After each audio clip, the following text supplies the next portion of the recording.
욥기. 성경에서 이 책은 많은 이유로 심오하고 매우 독특한 책입니다. 이야기의 배경은 이스라엘에서 멀리 떨어진 잘 알려지지 않은 땅 우스라는 곳입니다. 주인공인 욥은 이스라엘 사람도 아니고 저자는 익명이며 고대 역사에서 어느 시기의 이야기인지 정확한 설명도 없죠. 그런데 이 모든 게 의도적으로 보이는데요. 저자는 우리가 역사적인 배경에 관심을 두기보다는 단순히 욥의 이야기와 그가 경험한 고난이 제기하는 질문들에 집중하기를 원하는 것 같습니다. 욥기는 매우 분명한 문학적 구조로 되어 있는데요.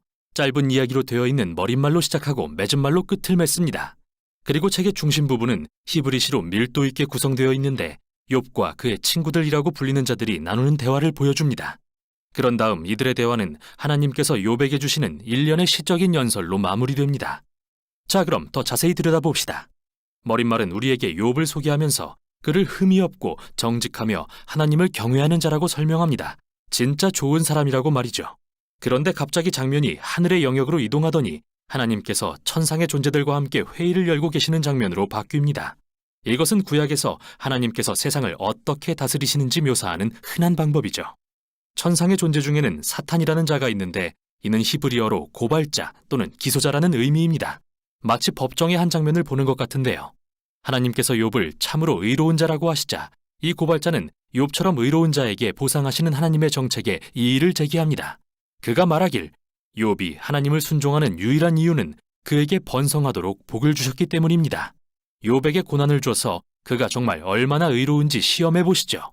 그러자 하나님은 사탄이 욥에게 고통을 가하는 것을 허락하십니다. 바로 이 지점에서 독자인 우리 대부분은 뭐라고? 왜 하나님이 그러신 걸까? 라고 질문한 뒤 이 책이 하나님께서 선한 사람들에게 고난을 허락하시는 이유에 대한 답을 줄 걸로 추측하게 되는데요. 그러나 계속 읽다 보면 그에 대한 답을 주지 않는다는 걸 알게 됩니다. 이 책의 어디에도 그 질문에 대한 답은 없죠. 머릿말은 이 책이 알아내려고 하는 진짜 질문을 제시하고 있습니다. 그건 바로 하나님의 공의와 하나님께서 우주를 엄격한 공의의 원칙에 따라 다스리신지에 대한 질문인데요. 이들 질문에 대한 대답은 이 책을 끝까지 다 읽었을 때 알게 되죠. 시작 부분에서가 아니라요. 욥이 고난을 겪는 궁극적인 이유는 끝까지 밝혀지지 않습니다. 머릿말은 욥의 고난과 자신의 아내에게 비난을 받아 당혹해하는 그의 모습, 그리고 새 친구가 지혜와 조언으로 그를 위로하고자 찾아오는 장면으로 끝을 맺습니다. 그들의 이름은 대만 사람 엘리바스, 수아 사람 빌닷, 그리고 나아마 사람 소발인데요. 그들 모두는 욥처럼 이스라엘 사람이 아닙니다. 그리고 이들은 고대 근동의 하나님과 인간의 고난에 대한 인식을 가장 잘 대변하는 사람들이죠. 이제 이 책의 중심 부분으로 이동합니다. 먼저 욥이 말을 합니다. 그리고 이 부분의 구성 방식은 이렇습니다. 처음에 욥이 말을 하면 한 친구가 그에게 응답하고 다시 욥이 그 친구에게 답을 하면 또 다른 친구가 욥의 대답에 반응하고 계속해서 이런 식으로 세 차례의 문답을 주고받는데요. 이 모든 논쟁의 초점은 세 개의 질문에 맞춰집니다. 하나님은 정말로 공의로우신 분인가? 하나님은 우주를 엄격한 공의의 원칙으로 다스리시는가? 그렇다면 욥의 고난은 어떻게 설명될 수 있는가? 앞으로 보게 될 텐데요. 욥과 친구들은 하나님의 공의가 어떠해야 하는지 거대한 가정하에 논쟁을 하고 있습니다. 다시 말해 그들은 우주에서 일어나는 모든 일은 반드시 엄격한 공의의 원칙을 따라야만 한다고 가정하고 있죠. 즉, 만일 당신이 지혜롭고 선하며 하나님을 경외한다면 좋은 일들이 일어나고 하나님이 보상해 주실 것입니다. 하지만 만일 악하고 어리석으며 죄를 짓는다면 나쁜 일들이 일어나고 하나님이 벌하실 것입니다. 욥은 그의 발언에서 다음과 같이 일관된 주장을 펴니다. 무엇보다도 자신은 무죄하다는 거죠. 그래서 이 주장을 적용하면 그의 고난은 하나님이 내리신 벌이 아닌 게 됩니다. 사실 우리는 머릿말을 통해 이게 사실이라는 것을 압니다. 하나님께서 욥을 의롭고 흠없는 자라고 하셨다는 걸 기억해 보세요.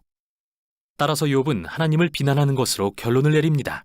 하나님은 세상을 공의로 다스리시지 않거나 한술 더 떠서 불의하시다고 말이죠. 반면에 친구들의 생각은 욥과 다른데요. 그들은 하나님이 공의로우시다고 주장합니다. 이것을 적용하면 하나님은 언제나 세상을 공의로 다스리시는 게 되죠. 따라서 그들은 하나님이 아닌 욥을 비난하는 결론을 내립니다. 욥은 뭔가 정말 나쁜 일을 한 게 틀림없어. 그래서 하나님이 이렇게 벌을 내리시는 거야. 심지어 그들은 욥이 분명히 저질렀을 거라고 생각되는 죄들을 늘어놓기 시작합니다.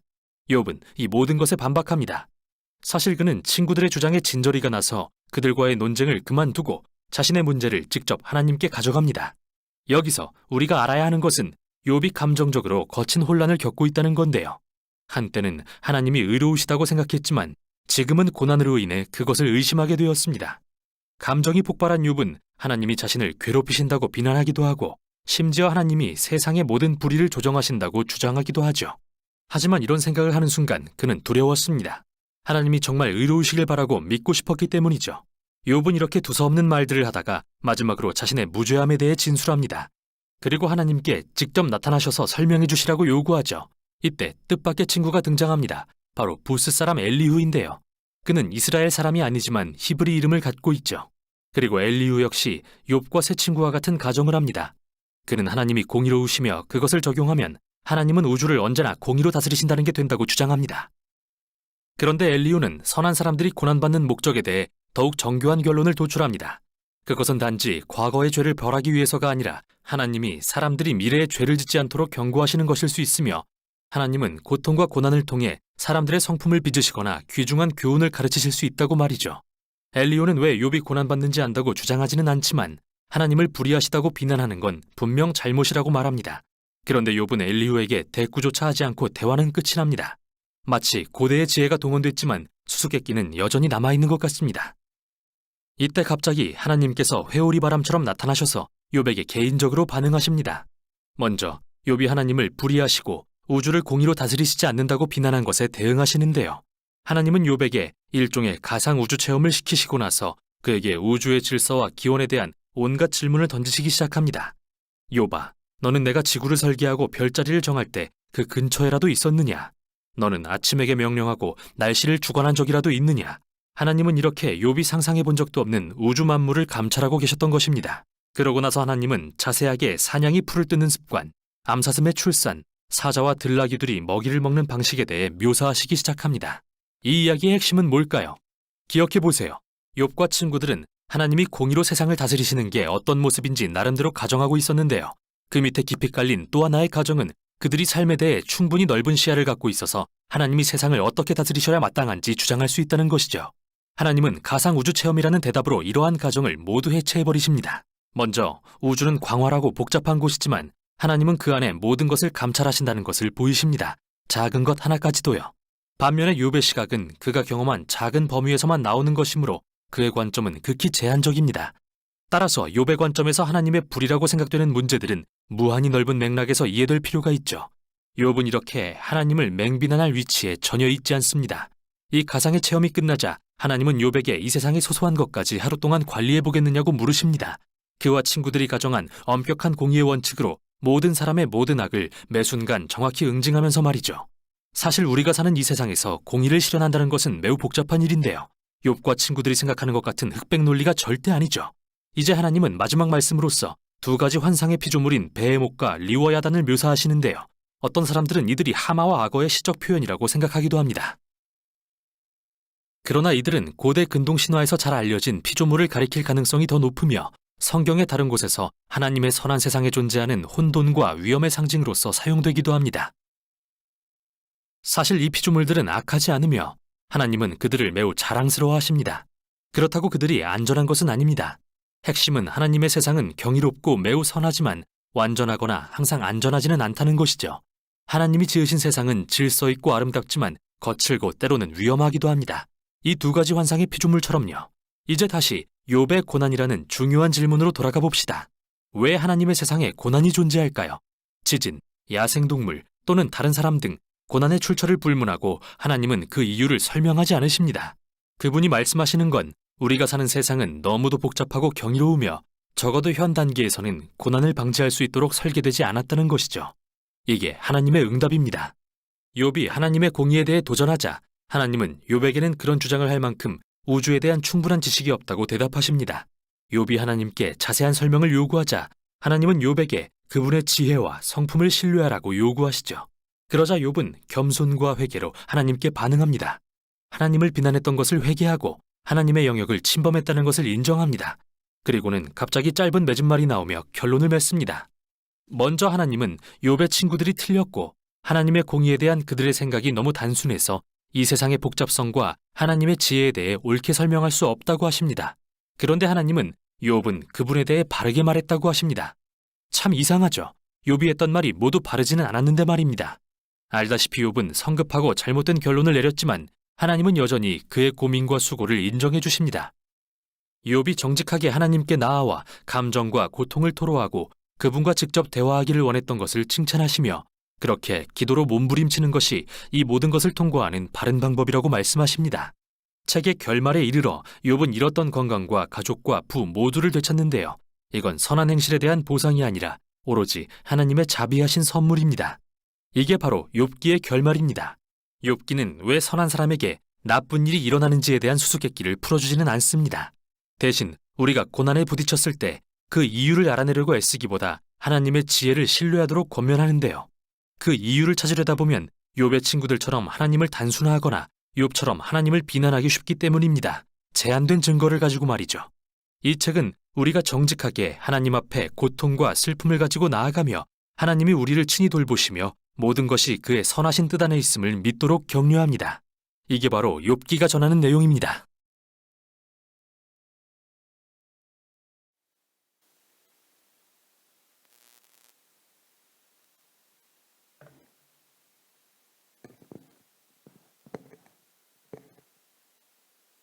이번 주 토요일 날 교사들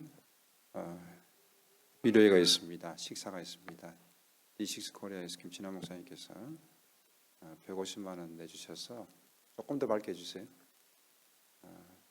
식사하러 갑니다. 그래서 교사들이 시간을 조정하셔가지고 다 참석할 수 있으면 좋겠습니다. 꼭 참석할 수 있기를 다시 한번 부탁을 드립니다. 오늘은 욥기 42장 마지막 장입니다.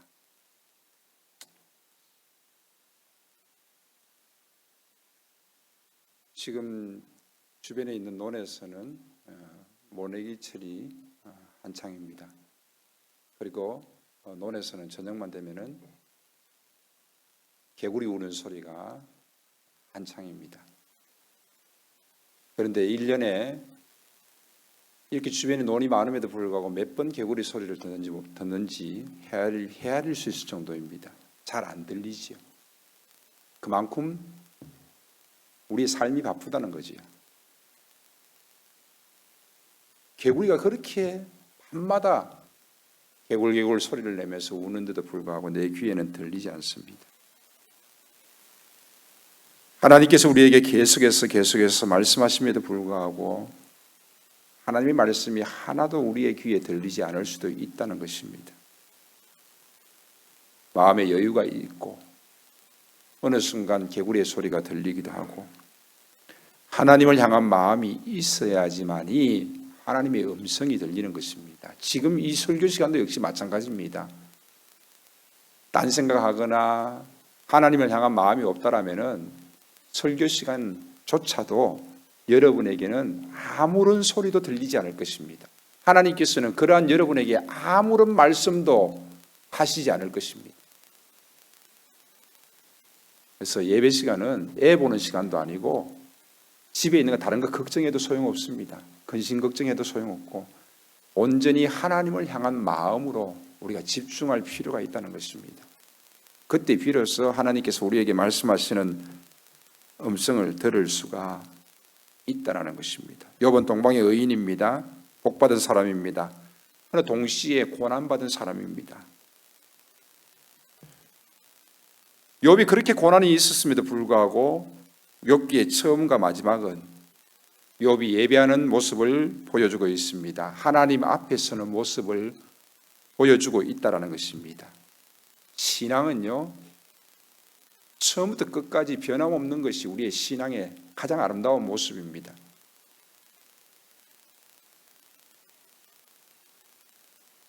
아마도 오늘 주일 이곳에 나오신 분들 중에서도 교회 가는 것이 싫은 사람이 있었을 것입니다. 저도 그럴 때가 있습니다. 오늘 교회 가야 되나? 예배해야 되나? 특히 내가 설교해야 되나? 안 할 수가 없을까? 그럼에도 불구하고 우리가 하나님 앞에 나와서 예배의 자리에 있는 것, 봉사의 자리에 있는 것, 그것은 지나고 나면은 변함없는 나의 모습을 통하여서 하나님이 하시는 일들을 우리는 느낄 수가 있게 되어지는 것입니다. 고난의 사람 욥은 처음부터 끝까지 하나님 앞에 서는 모습들을 가졌다는 사실입니다. 고난이 오게 되어지면은 첫 번째 하나님을 원망합니다. 왜 나만 겪는 고난이냐고 찬양이 있듯이 하늘을 향해서 돌을 던지는 그런 사람이 있듯이 하나님을 원망을 하게 됩니다. 그리고 고난이 오게 되어지면 두 번째 사람을 원망합니다. 왜 나를 도와주지 않느냐는 것입니다. 왜 내 마음을 이해해 주지 못하느냐는 것입니다. 그들이 바라보는 눈길, 그들이 말하는 것조차도 이상하게 들립니다. 어디선가 쑥득거리고 있는 것 같습니다. 누군가 나를 싫어하는 것 같습니다. 누군가 나를 정죄하고 있는 것 같다라는 것입니다. 사람이 원망이 되어집니다. 고난이 오면은 환경을 원망합니다. 금수저는 못 되더라도 은수저는 돼야 되지. 왜 하나님 나에게 흙수저를 주셨습니까? 부모조차도 원망합니다. 이처럼 꼬여버린 모든 것들이 고난을 통하여서 희망이 없어 보입니다. 이제 나는 이 고난을 어떻게 이겨낼 수 있을까? 이 고난이 또한 지나갈 것인가? 고난 후에 나에게 어떠한 것이 다가올 것인가? 힘들어집니다. 그러나 정작 힘든 것은 고난받는 이들이 물질로 인하여서 힘든 것이 아니라 바로 관계로 인하여서 더욱더 힘들다는 사실입니다.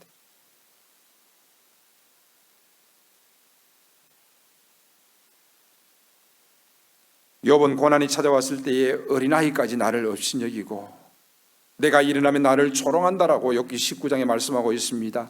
내 종은 불러도 대답하지 아니한다. 내가 가서 간청해야 되는구나. 유일한 가족인 아내조차도 하나님을 욕하고 죽으라고 말하고 있습니다. 그리고 하나님은 오랫동안 침묵하십니다. 그 침묵은 하나님의 살아계심조차도 의심하게 만듭니다. 하나님은 불의하십니까? 욥은 자신이 살아온 신앙의 길이 틀리지 않았다고 생각했습니다.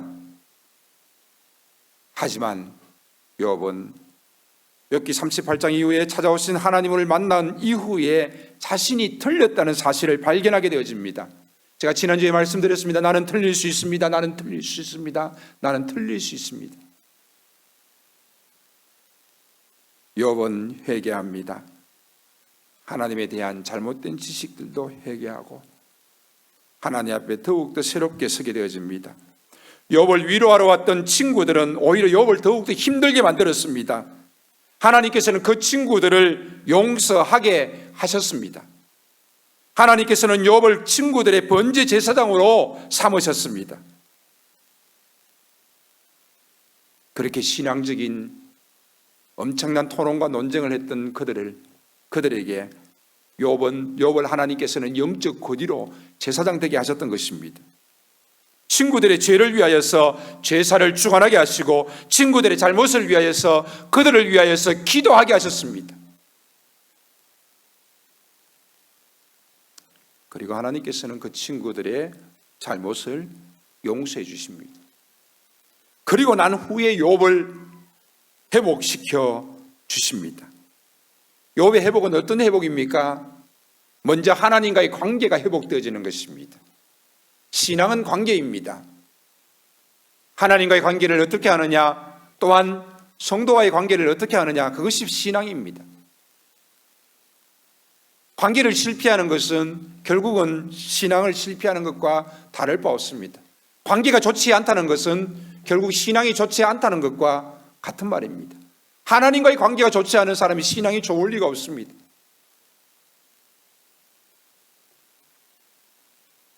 먼저 하나님께서는 욥을 회복시키시는데 욥을 하나님과의 관계를 회복시켜 주십니다. 욥이 하나님 앞에 자백합니다. 회개합니다. 하나님 앞에 자신의 잘못된 것을 인정하고 또 하나님께로 돌아가는 것입니다. 욥은 하나님 앞에 고백하기를 귀로 듣기만 하였는데 이제는 눈으로 주를 보는 것 같습니다라고 말합니다. 하나님과의 더욱더 깊어진 관계를 표현해 주고 있습니다. 욥은 회복되어진 후에 하나님과의 관계가 더욱더 깊어졌습니다. 하나님께서는 욥에게 사람들과의 관계를 회복시켜 주셨습니다. 욥기 19장에 보면 나의 형제들이 나를 멀리 떠났다라고 말하고 있습니다. 나를 아는 모든 사람들이 내게는 낯선 사람이 되었다라고 말하고 있습니다. 어린아이까지 나를 업신여기고 종도 불러도 대답하지 않는다라고 말하고 있습니다. 마지막 가족인 아내조차도 하나님을 욕하고 죽으라고 말하고 있습니다. 내 친척은 나를 버렸으며 가까운 친지들은 나를 잊었다라고 말하고 있습니다. 그러한 모든 관계들이 이제는 하나님께서 회복시켜 주고 계시는 것입니다. 그렇습니다. 하나님과의 관계가 회복되어지니 사람들과의 관계도 회복되어지는 것입니다. 하나님과의 진정한 관계는 사람들과의 아름다운 관계로 이어집니다. 신앙이 좋다는 것은 역시 관계가 좋다는 것입니다. 하나님께서 천지 만물을 창조하시고 하나님께서 아담과 하와를 창조하신 것은 다 하나님께서 관계하기를 원하시는 것입니다. 신앙이 회복되어진다는 것은 역시 관계 회복입니다. 친구들을 위해서 번제 제사장이 되게 하시고 이들을 위해서 기도하게 하심을 말미암아서 그들과의 관계가 회복되어집니다. 그를 떠났던 많은 사람들이 찾아와서 욥을 위로하게 되어지고 욥에게 재물을 갖다 줍니다. 그러면서 관계가 회복되어집니다. 용서한다는 것은 관계에 있어서 아주 중요한 일입니다. 어떻게 보면 용서하지 못함으로 인하여서 관계가 계속해서 깨어지는 것을 볼 수 있습니다. 하나님께서 용서하시는데 우리는 그것을 용서하지 못하고 있습니다. 어떻게 보면 우리는 하나님보다 더 위에 있는 존재로 자신을 착각하고 있는지 모릅니다. 아니, 자신이 하나님이 되었는지 모릅니다. 하나님은 용서하셔도 저는 용서할 수 없다라는 것입니다. 그에게 있어서 하나님은 무슨 의미가 있겠습니까? 하나님이 하시는 것보다 자기가 하는 일이 더 크고 위대하며 중요한 것이죠. 그러나 하나님께서는 욥을 먼저 하나님과 관계를 회복시키시고 친구들을 용서하게 하시고 떠나갔던 많은 이들이 찾아와서 욥을 위로하게 하시고 욥과의 관계를 회복시켜 주시는 것입니다. 우리는 어려운 일이 올 때, 고난이 올 때에 하나님께 가르쳐 달라고 요청해야 됩니다. 내가 먼저 말하기 전에, 내가 먼저 행동하기 전에 잠시 멈추고 하나님께 요청해야 하는 것입니다. 욥에게 주어진 진정한 복은 관계 회복입니다. 더해진 물질의 갑질 회복이나 자녀의 복은 관계 이후에 주어진 덤입니다. 만약에 갑질의 복이 더 중요하다면 잃어버린 10명의 자식을 어떻게 우리가 이해할 수 있겠습니까? 하나도 아니고 10명의 자식이 다 떠나갔는데 말입니다. 말씀을 맺습니다. 욥에게 주어진 은혜는 무엇입니까? 바로 용서와 회복이요 관계입니다. 친구들을 용서하는 것이나 모든 이들을 용서하는 것, 바로 모든 관계가 회복되어지는 것을 의미합니다. 회복은 관계의 회복입니다. 하나님께서 사람을 만드신 목적은 바로 관계입니다. 가정을 주신 것도 교회를 주신 것도 바로 그 관계입니다. 하나님을 사랑하고 이웃을 사랑하는 것이 우리에게 주어진 큰 계명입니다. 바로 하나님과의 바르고 깊은 관계 속에서 살아가는 것, 그리하여서 사람들과의 관계를 하면서 바르게 하면서 살아가는 것, 이것이 신앙입니다. 그러기 위해서는 내 중심의 모든 삶을 내려놓고 하나님이 원하시는 삶을 살아가고 많은 사람들 앞에 겸손하고 또 많은 사람들을 위해서 희생하고 헌신하며 섬기는 자세를 가져야지만이 그 관계를 바르게 이어갈 수 있다는 것입니다. 오늘도 여러분의 많은 인생을 경험하게 하고 살아온 여러분들의 철학들이 있을 것입니다. 그러나 그 철학보다 더 중요한 것은 바로 기독교 세계관, 성경적인 세계관, 바로 하나님의 말씀인 것입니다. 그 하나님이 말씀하심에 따라서 우리의 철학을 내려놓고 하나님의 말씀에 순종할 수 있는 것이 바로 성경적인 세계관이지 않겠습니까? 그에 따라서 하나님과의 관계를 이루어가고 그에 따라서 사람들과의 관계를 이루어갈 수 있다면 그것이 바로 신앙이지 않겠습니까? 우리는 신앙으로 살아가기 위해서 몸부림치는 자들입니다. 믿음으로 살지 않기 위해서 여러분들이 그저 종교적인 생활을 한다라면은 결국 불쏘시개처럼 마지막에는 불 속에 던져지는 인생이 될 것입니다. 우리가 주의 일을 하는 것도 중요하고 교회 봉사하는 것도 중요하고 많은 직장 생활에서 일터에서 일하는 것들도 중요합니다. 그러나 가장 중요한 것은 하나님과의 관계라는 것입니다. 그 바른 관계 속에서 이어지는 사람들과의 관계입니다. 이것이 신앙입니다. 기도하겠습니다. 하나님 감사합니다. 오늘도 우리를 크신 하나님 앞에, 위대하신 하나님 앞에 우리 자신의 모습을 인정하고 고백하며 회개하며 나아가게 하시고 하나님과의 깊은 관계 속에서 살아갈 수 있게 하여 주시옵소서. 또한 하나님과의 바른 관계 속에서 이어지는 수많은 사람들과의 관계 속에서도 겸손하게 하시고 하나님이 원하시는 대로 살아갈 수 있는 우리들의 모습들이 되게 하여 주시옵소서. 이 시간 찬양합니다. 기도합니다. 우리의 기도를 들으시옵소서. 우리의 찬양을 받으시옵소서. 찬양 속에 고백이 있게 하시고 찬양 속에 내려놓음과 겸손이 있게 하여 주시옵소서. 예수님의 이름으로 기도합니다. 아멘.